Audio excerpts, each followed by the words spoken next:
Dans la catégorie des moins de 6 kg, à ma droite, Sourceforge Junior, 4 kg 4, né en 1997, 575 watts halogène. À ma gauche, Color Source Pod Junior, né en 2020, 5 kg 5, pour une consommation maxi de 160 watts. Allez, c'est parti. Ok, bon, il va falloir alimenter tout ça. Qui dit projecteur halogène dit gradateur. Gradateur, en général, on utilise des cellules de 3 kg. Une cellule de 3 kg, c'est chez nous un tiroir de 15 ampères. On est sur 575 watts, ça fait 2,5 ampères. Donc, tiroir aïe, pas se battre contre les projecteurs. Tiroir de 3 kg, 15 ampères. Petit jeu, est-ce que je peux utiliser mon tiroir de gradateur pour alimenter mon projecteur LED? Bon, je vous laisse quelques secondes pour répondre. Bah, la réponse est non. Pourquoi non? Dans mon gradateur, j'ai une bobine. La bobine qui va se trouver à l'intérieur, ainsi que des condensateurs, vont filtrer les pollutions qui vont être générées par le principe de gradation. Quand on gradue l'halogène, on produit une certaine pollution et les gradateurs ont la capacité à filtrer ces pollutions, du moins une partie. On va s'intéresser maintenant à ce qu'il y a dans un projecteur LED, puisque ce n'est pas une simple résistance, un simple filament, comme un projecteur halogène. À l'intérieur d'un projecteur LED, on va avoir pas mal d'éléments. On a le système optique. Derrière l'optique, on va avoir une dalle de LED qui va produire la lumière. Avant la dalle de LED, on va avoir un système de refroidissement parce que la LED, ça chauffe. On va avoir une carte de commande et on va aussi avoir une alimentation. L'alimentation de la Color Source Pod Junior, c'est ça. Et l'alimentation, ça va absolument pas supporter la gradation. Ça doit obligatoirement être alimenté en direct. Je pense qu'on n'a pas besoin de savoir qui va gagner dans la catégorie alimentation versus gradateur. Bien évidemment que c'est le gradateur qui va battre l'alimentation. En clair, vous branchez ça sur un gradateur, vous allez tuer l'alimentation.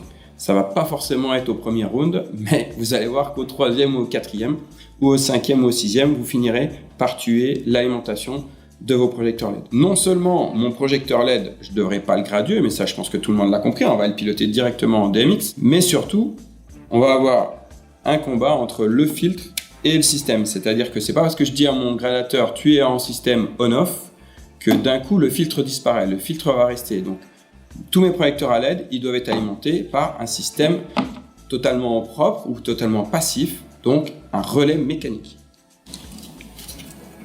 Ça, c'est un tiroir qui contient des relais mécaniques. Donc il n'y a pas de filtre. Projecteur LED, module avec relais.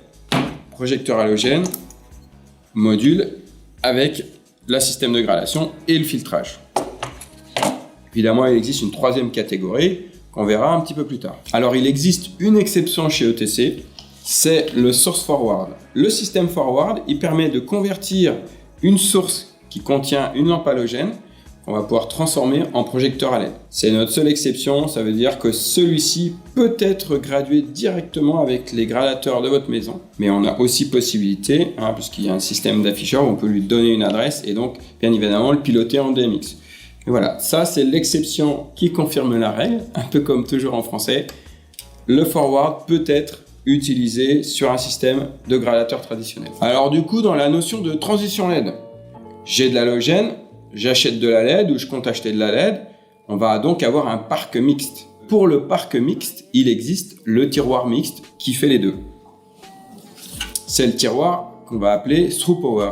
Le tiroir Through Power, il va avoir le système de gradation avec son filtre et le système de relais. Et donc on pourra être soit en mode gradateur, quand il sera l'halogène, soit en mode relais. Et donc le système de relais va shunter la partie filtrage pour avoir un circuit totalement passif pour ne pas détruire les alimentations des projecteurs LED.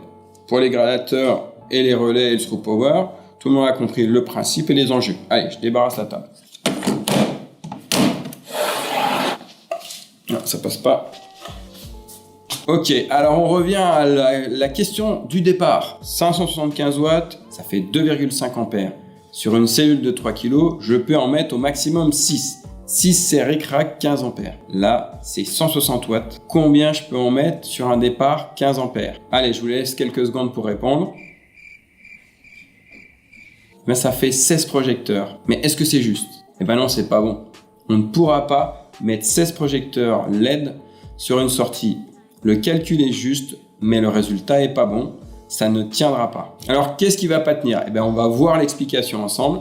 Le disjoncteur ne sera pas capable de tenir avec 16 projecteurs. on va retourner sur l'intérieur de mon projecteur. À l'intérieur de mon projecteur, je vous rappelle qu'il y a une alimentation électronique. L'alimentation, lors de la mise sous tension, va faire un énorme appel de courant qui peut atteindre jusqu'à 65 fois le courant nominal. Ça fait beaucoup là, non? Nous concernant, ici on peut aller jusqu'à 45 ampères de courant d'appel. Le 45 ampères, ça dure un temps très court. C'est pendant une demi-alternance. Mais le disjoncteur va quand même le voir passer. Sur le graphique que je vous mets, c'est le comportement de l'alimentation lors de la mise sous tension. Vous avez deux courbes. Une courbe jaune qui représente l'alimentation électrique que nous fournit EDF. Donc la tension. En vert, on voit le courant. Et donc on voit que pendant quelques millisecondes, on a une énorme pointe de courant qui est le courant transitoire lors de l'allumage, lors de la mise sous tension de l'alimentation, qui va ensuite très vite se stabiliser. Ok, donc on voit qu'il y a ce pic de courant qui est lors de la mise sous tension, et donc quand je vais multiplier les sources, je vais augmenter. Alors, comme le pic dure quelques millisecondes, le disjoncteur va le supporter. Mais jusqu'à quand on va pouvoir supporter ce courant d'appel? Donc on a dit une source peut appeler jusqu'à 45 ampères pendant quelques millisecondes. Et si je monte jusqu'à 16 projecteurs, 16 fois les 45 ampères, on est à plus de 700 ampères. Donc on n'a quasiment aucune chance que mon disjoncteur ne tienne. Donc ça ne voudra pas dire qu'on est en surcharge, ça voudra juste dire que le courant d'appel transitoire à la mise sous tension va à 99 chances sur 100 faire tomber mon disjoncteur. Imaginons que au lieu d'avoir branché tous les projecteurs, en fait tout simplement, je les branche un à un. C'est-à-dire que je vais brancher le premier, puis le deuxième, puis le troisième. Admettons que pourquoi pas, j'en mets jusqu'à 16. Si je les branche les uns derrière les autres, j'ai des petits appels de courant chacun à leur tour. Du coup, ça va tenir. Mais si par malheur ça disjoncte, vous ne pourrez jamais réarmer le disjoncteur. Pourquoi? Parce que vous avez eu un problème sur la ligne, ça a disjoncté, et au moment du réarmement, vous retombez sur l'explication initiale, un trop fort appel de courant. C'est la multiplication des alimentations qui multiplie le courant transitoire. Bon alors du coup, combien on peut mettre de projecteurs? J'ai l'impression de poser toujours la même question, mais elle n'est pas si anodine cette question. Il faut savoir que dans nos systèmes de protection, la partie disjoncteur, elle a deux courbes. Il y a soit des courbes C, soit des courbes D. C'est le temps de réponse en fonction du courant d'appel. Les courbes C, c'est les tiroirs standards. Les courbes D ont un temps de réponse plus lent, donc permettrait d'absorber plus facilement un courant d'appel trop élevé. Allez, retour à la distribution électrique. Dans mon système de distribution électrique, j'ai des protections. On a parlé du disjoncteur qui du coup faisait 15 ampères, mais on va surtout avoir un système différentiel. Le différentiel, c'est celui qui va détecter les fuites et qui fait la protection des personnes. En Europe, on a une obligation d'utiliser des disjoncteurs différentiels de 30 mA. 30 mA, c'est le moment où le disjoncteur est obligé de déclencher. Donc quand je dis que j'ai un différentiel de 30 mA, ça veut dire que 30 mA, c'est la limite haute de déclenchement obligatoire. Les différentiels sont capables de déclencher à partir de la moitié du courant de référence. C'est-à-dire qu'un 30 mA peut déclencher à partir de 15 mA. Il déclenche entre 15 et 30. Pourquoi je vous parle du différentiel qui protège les personnes, donc qui est vraiment obligatoire en France et en Europe? Parce qu'il y a une autre chose qui est obligatoire, c'est que dans l'alimentation des projecteurs, on va avoir un petit filtre qui va permettre de déparasiter. Et ce petit filtre qui est placé en amont de l'alimentation, il va générer une petite fuite à la terre de l'ordre de 1 mA pour chaque projecteur LED. Rappelez-vous, le différentiel peut disjoncter autour de 15 mA. Donc, on a deux choses qui sont importantes, le courant d'appel ainsi que le petit courant de fuite qui est lié au système de filtrage. Retour à la question, combien on peut mettre de projecteurs sur une ligne?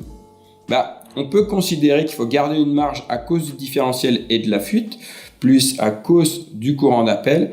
Donc, concernant ma junior, on peut en mettre 10 par exemple. C'est une bonne moyenne, on a une sécurité large. Ok, large, maintenant réfléchissons.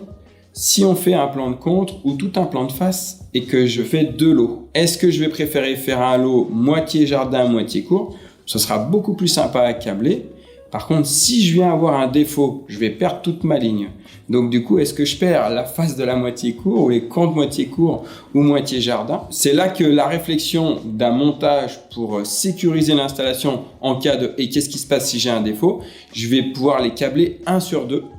De manière à ce que si j'ai un disjoncteur qui lâche, pour X raison, X défaut, et ben dans ce cas-là, je ne perdrai pas la moitié de mon plateau, mais je perdrai 50% de ma luminosité par exemple, en les prenant 1 sur 2 pour faire mes 2 lignes. Bon alors, est-ce qu'on a besoin de faire le point sur qui gagne ce combat? C'est pas vraiment un combat, c'est la transition qu'on est tous en train de vivre. On a de l'halogène, ça consomme beaucoup, ça chauffe énormément. La LED, on va gagner en consommation, on va pouvoir câbler plus de projecteurs, on va moins consommer, on va aussi produire moins de chaleur. Par les temps qui courent, on est toujours content de fournir moins de chaleur, ça fera moins de clim dans le bâtiment, ce sera plus agréable pour le public. Oui, je vais moins consommer, oui, je vais pouvoir beaucoup plus coupler. Avant, je mettais un projecteur sur un gradateur. Aujourd'hui, je vais pouvoir les coupler, mais ça amène une nouvelle réflexion de comment je vais les coupler de manière à conserver une sécurisation maximum en cas de problème. L'avantage de la LED, bien évidemment, ce sera aussi de toute façon de pouvoir contrôler la teinte de mes projecteurs tout en ayant une belle gradation et une super lumière. Moi, je pense que je suis quand même allé assez rapidement dans toutes ces explications. N'hésitez pas à nous poser des questions en commentaire, à nous contacter et on n'hésitera pas à vous donner plus d'informations, à développer certains points. Et je vous souhaite une bonne transition LED. On aime toujours autant l'halogène. Preuve en est, on a installé un joli Fresnel ETC dans notre décor, mais quand même, le reste de l'installation est bien évidemment tout en LED. Allez, salut!